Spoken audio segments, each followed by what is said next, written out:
What's going on, everybody? I hope that you are excited because we are jumping on some new Berserk.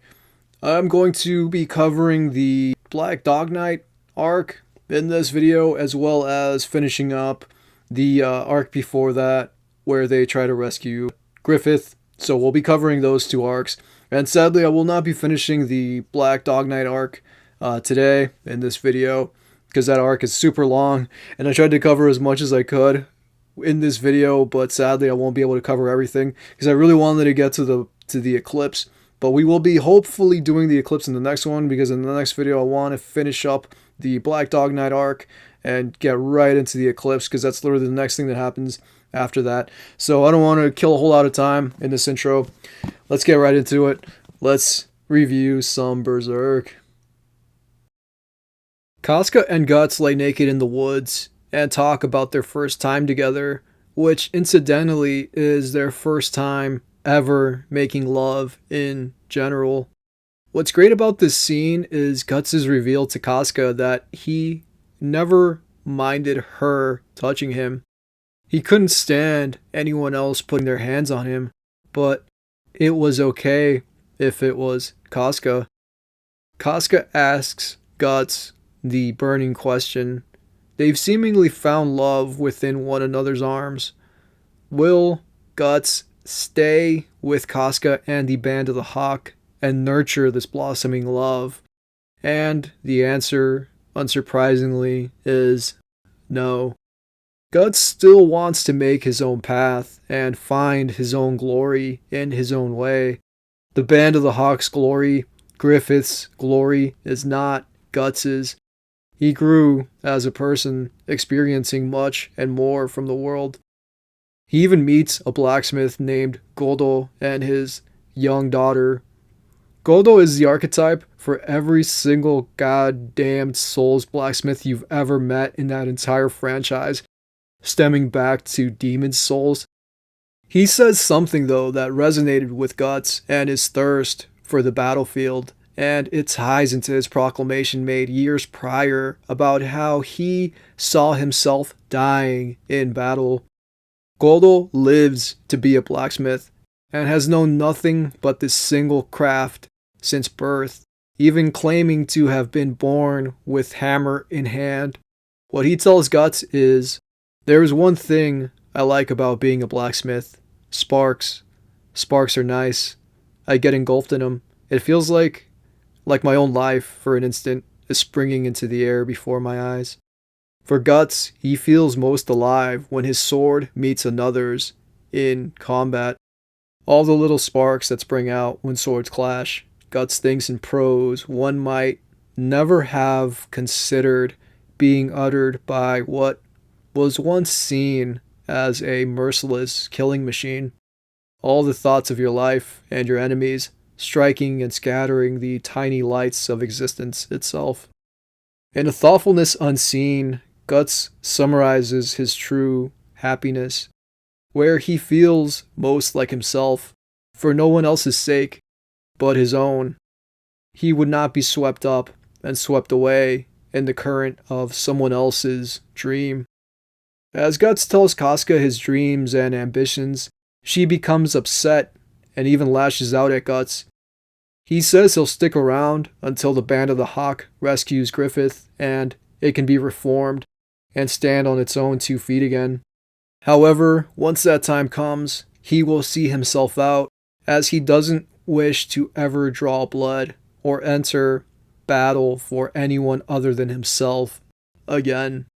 He can only truly test his mettle if it is for himself. Casca tells Guts he sounds just like Griffith as she throws leaves in his face and berates him.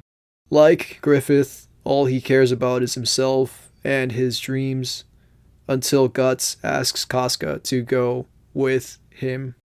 Now that Guts has known and felt and tasted Casca's body, he's addicted and wants more, hundreds, thousands of times more.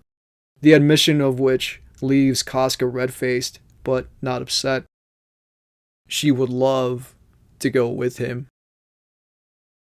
At the same time, hints of the coming eclipse are manifesting. Giant demonic beasts are seen roaming the woods. It's the beginning of the end.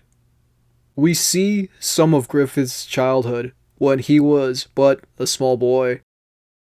None of his ambitions realized and not yet torn asunder. It is juxtaposed with visions of Guts, the man for whom he threw his ambitions away. Guts always made Griffith act against his better judgment in multiple situations, the last of which cost him everything.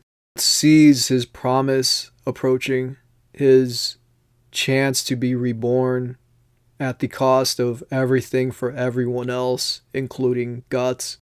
A plan to rescue Griffith is devised with Casca, Guts, Judo, and Pippin at its core. They go through a graveyard, which holds a hidden entrance, and from there end up in a mausoleum. The four are greeted by a young woman in a cape who turns out to be Princess Charlotte. Cut from a different cloth than her father before her, Charlotte is compassionate and kind and no longer wants Griffith to be chained up, so she offers her services to the Band of the Hawk in getting them to Griffith worry-free. After all, Charlotte wants to see him too, and she throws a complete temper tantrum that almost gets them caught, though it was actually pretty funny to see like 5 different hands shoot out to silence her petulant cries. She is bound and determined to go, regardless of Casca warning against it, as it could backfire greatly, bringing much more unnecessary havoc to the Band of the Hawk's doorstep, should the Kingdom of Midland come calling because its princess has gone missing. Back at the camp, Rickard is tending to a wounded soldier. All around, spirits are high. They want to see Griffith return to his rightful place. It's only a matter of time now. Rickard goes off to fetch water for the camp, and while he's by the lake, he sees warning signs of an incoming attack. Rickard runs back to camp as fast as he can, only to discover it abandoned. Then he hears a shuddering voice telling him to run. And out of the shadows, a man comes into view, hanging upside down. As the shape of the man becomes clearer, he is in the mouth of a giant, malformed, demonic creature. All around him, more and more demonic beings appear, led by a fairy-like being, which commands them to attack Rickard next. Frozen with fear, he stands and awaits his untimely demise, only to be saved at the last possible instant by the Skull Knight. Then it transitions to Guts and the gang, who are unaware of the situation back at the camp. The scene adds a bit of background to Midland, building up the world lore. It is great to see Princess Charlotte be useful in some way, even though it isn't in a fight. She provides background history to the Kingdom of Midland. On their way to save Griffith, Guts and co. must travel down archaic, endlessly winding steps, hundreds of years old, possibly even 1,000 years. They are the remains of a once kingdom smited by God himself. At one point in the story's world history, there were warring tribes perpetually in conflict with one another, to the point 1/3 of the world's population had died. Then one man, donning a skull helmet, stepped up and became the ruler to end the warring and unite the fighting tribes. This warrior's name is Supreme King Gaisric. However, he also once went by the name the Skull Knight. Charlotte comes through with some insight into Midland itself and how it came by its current name. She becomes more than a princess in distress, but rather a source of knowledge. It's always welcome to see this sort of insight into things you may never have paid much mind to, but it shows a deeper history and makes the world feel lived in. It had already seen countless skirmishes and wars for centuries before Griffith, Guts, and Casca were ever even born. Before becoming Midland, or the land in the middle of nations, as it was known in the beginning, there was another empire, Gaisrix, which was essentially a sort of Sodom and Gomorrah that God smote for the debauchery that went on there. It is said God opened the earth up and let it swallow the old civilization whole, and over where its remains lay, the new Midland was built, and at the heart of it, the Tower of Rebirth. At the bottom, beyond the cutoff for the steps of the winding stone stairs, there lies the remains of a ruined past, giving validity to the claims of the old world crashing down, literally. Only there are bones, human remains with the brand of sacrifice burned into their skulls. From this we can already infer it wasn't God at all that destroyed the old civilization, but Gaisric himself, in order to become a deity. Guts and company find Griffith in a cell at the bottom of the tower. His body stripped of flesh in places, and the ligaments of his arms and feet are severed. He's endured a year of torture up until this point, being kept alive by his ruthless torturer. Guts works to remove Griffith's mask, but quickly puts it back on to spare Casca and Princess Charlotte the sight of his ruined features, which were once so elegant. The Griffith they all once knew is no more. As they stare in disbelief at his sorry state, the hunchback jailer and Griffith's torturer appears to lock them all in Griffith's cell.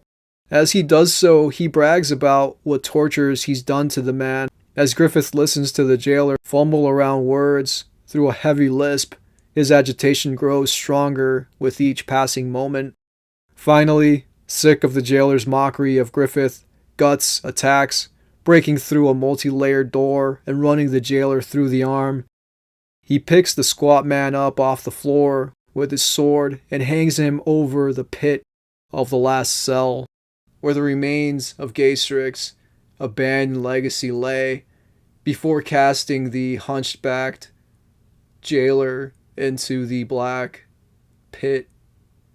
Guts and company are soon surrounded by the guards the jailer sent for before his untimely but well-earned demise. In a scene reminiscent to when he killed General Julius and his son Adonis, Guts rips through the guards as if they were nothing more than human-shaped meat balloons. At the surface they encounter a small squadron that Guts tears through just as easily as those before, bewildered look in his eyes.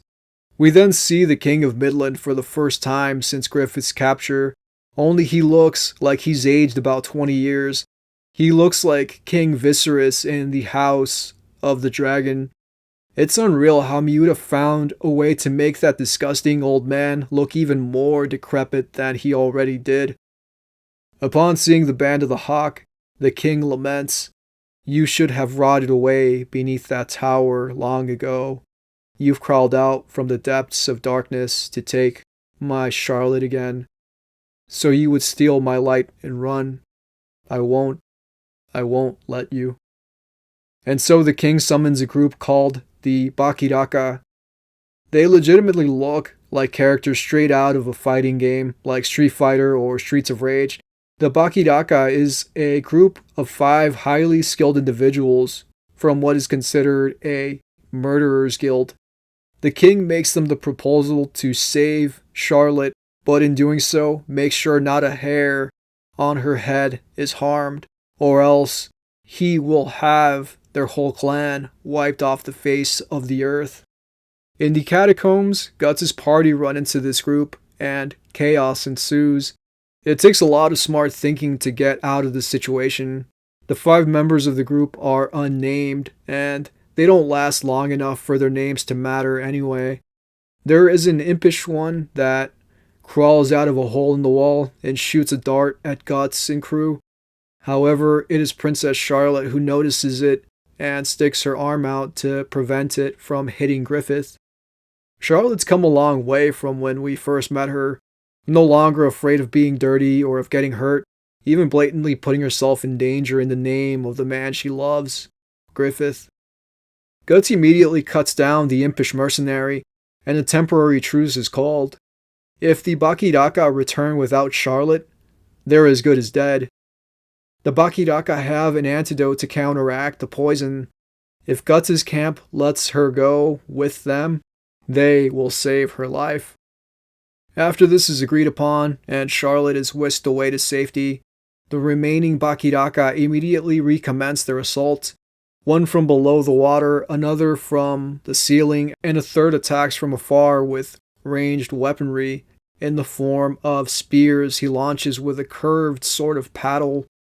The Band of the Hawk wastes no time in taking them out, with Judo breaking out his trump card, his time as a traveling street performer. On Judo's command, they extinguish the lights, making it dim for all around. Using what look like arrowheads or weirdly shaped knives, Judo finds the spear thrower's location in the dark.